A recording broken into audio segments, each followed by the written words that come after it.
Speaking English in public for the first time can feel scary.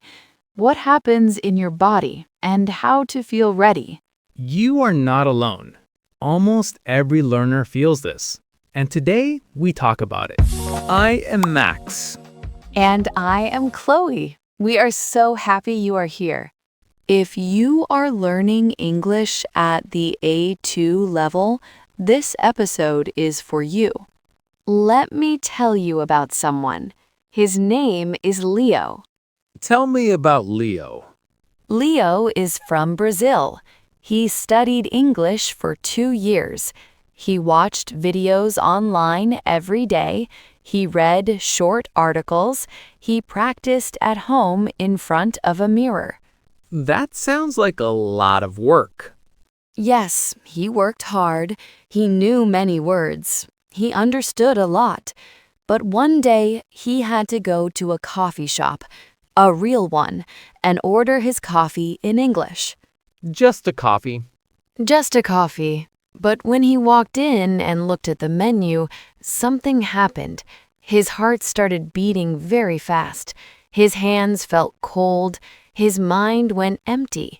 He forgot the word for the size he wanted. Oh no, that feeling is terrible.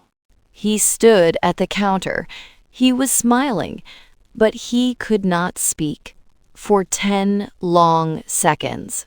10 seconds feels like 10 minutes in that moment. Exactly. He finally said something. The barista was kind, but after Leo left the cafe, he felt really bad.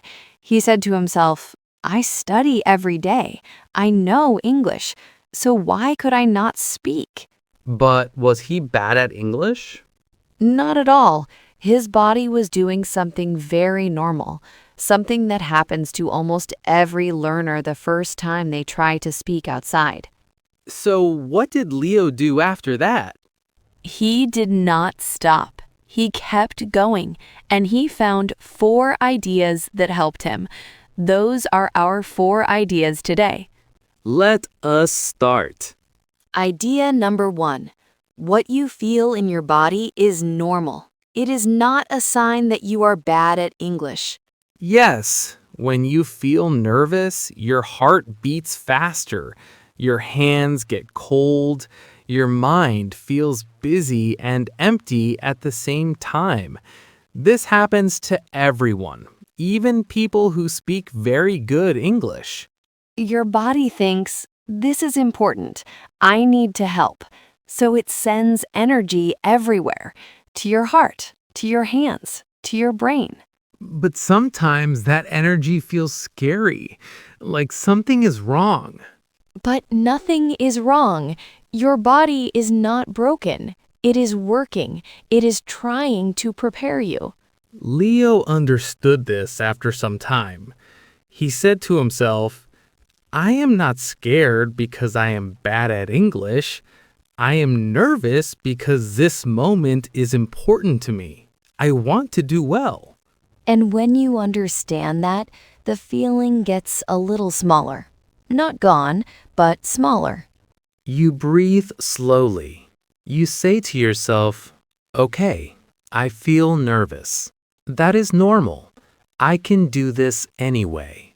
Yes, the nervousness is not a stop sign. It is just your body saying, I care about this. And that is a good thing. That means you are trying, and trying is where everything begins. Idea number 2. Practice one sentence before you go. Before you go to the shop, the cafe, the office, or any place where you need to speak English, think about what you will say. One sentence, maybe 2. Something simple and short. For example, I would like a large coffee, please. Or, excuse me, where is the bathroom? Or, I have a question about this. You say this sentence at home, out loud. You hear your own voice saying it. Your mouth and your brain remember it together. And when the real moment comes, the sentence is already there. You do not have to search for it. It comes by itself. Like practicing a song before you sing it. Exactly. You would not sing a song for the first time in front of people. You practice first, alone, in your room. Leo started doing this. Every morning before he left home, he practiced one sentence for the day, out loud, in his kitchen. And it helped, not because he was perfect, but because he felt prepared. And feeling prepared is almost as powerful as being prepared. Almost, but very close. Idea number 3. Start very small. One word is a win. Some people think I need to say a full sentence, a perfect sentence, or I should not speak at all. But that is not true. You do not start with a long conversation. You start with one word, one small phrase. Thank you. Sorry. Yes, please. Excuse me. I am not sure. One moment. These are small, but they are real English, and they work in real life. Leo started like this. He said thank you to the bus driver every morning. He said sorry when he walked past someone on the street. He said excuse me in the supermarket when he needed to pass. And nobody laughed at him. Nobody said your English is terrible. People smiled. People moved. People continued their day. Normal life. Normal small moments. Yes, and each small moment made Leo a little more confident. He did it once, then again, then a short sentence, then a longer one. Like building a wall one small brick at a time. You do not build a wall in one day. You put one brick, then another, and one day you look up and the wall is there. One day you look up and you are speaking English in public, and it feels almost normal. Almost, and almost is more than enough. And idea number 4. Your mistakes do not stop the conversation. They keep it going. Many learners think if I make a mistake, everything stops. The person will be confused. They will not understand me, or they will judge me. But that almost never happens. Almost never. Most people just want to understand what you mean, and usually they can understand you even when your sentence is not perfect. For example, if you say, I want ticket big, please, instead of, I want the large ticket, please, the person at the counter still understands you. They give you the ticket. The conversation continues. Yes, wrong word order, wrong verb, a missing word. These things happen, but the conversation keeps going.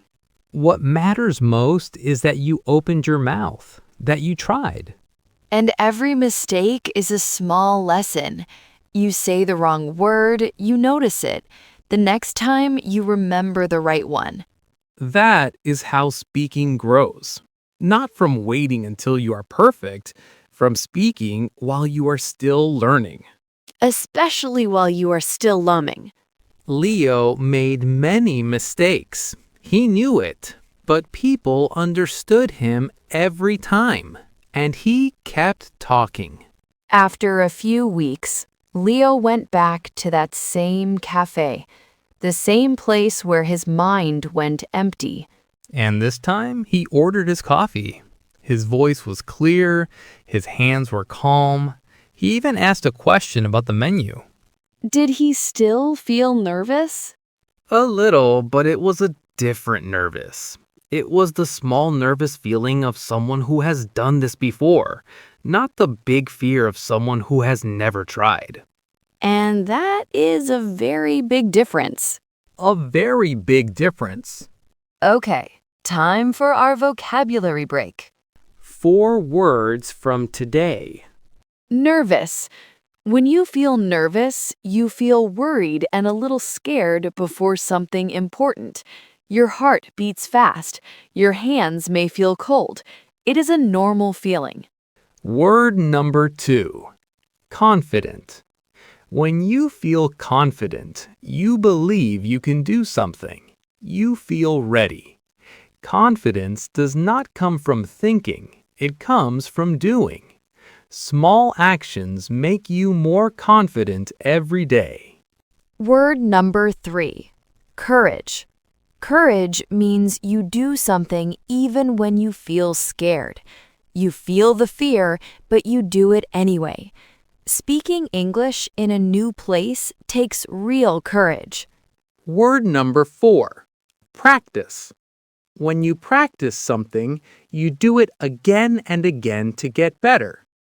You practice a sentence at home so that saying it outside feels easier and more natural. Nervous. Confident. Courage. Practice. Okay, quick review. Ready? Ready. You feel this before something important. Your heart beats fast. Nervous. Good. You believe you can do something. You feel ready and strong inside. This is my moment. Yes, you do something even when you feel scared. Courage. And you do something again and again to get better. Practice. Perfect. You got all 4. Okay, so today we talked about speaking English in public for the first time. We talked about what happens in your body and why that feeling is completely normal. We talked about 4 ideas. 1, your nervousness is your body helping you. It is not a sign that you are bad. 2. Practice one sentence at home before you go outside. 3, start very small. 1 word is a real win. And 4. Your mistakes do not stop the conversation. They keep it going. Now, here is your small challenge for this week. Go outside. Find 1 moment to say 1 English word or 1 English sentence to a real person, in a shop, at a café, on the street, anywhere. And then come back and tell us. Write in the comments. What did you say? How did you feel? We want to hear your story. Really. And if this episode helped you, please share it with one friend. One friend who is learning English and feels nervous about speaking. That one friend needs to hear this today. Next time, we have something very practical for you. A 7-day plan to start speaking English. Day by day, step by step. You will know exactly what to do each day. Small steps, real progress.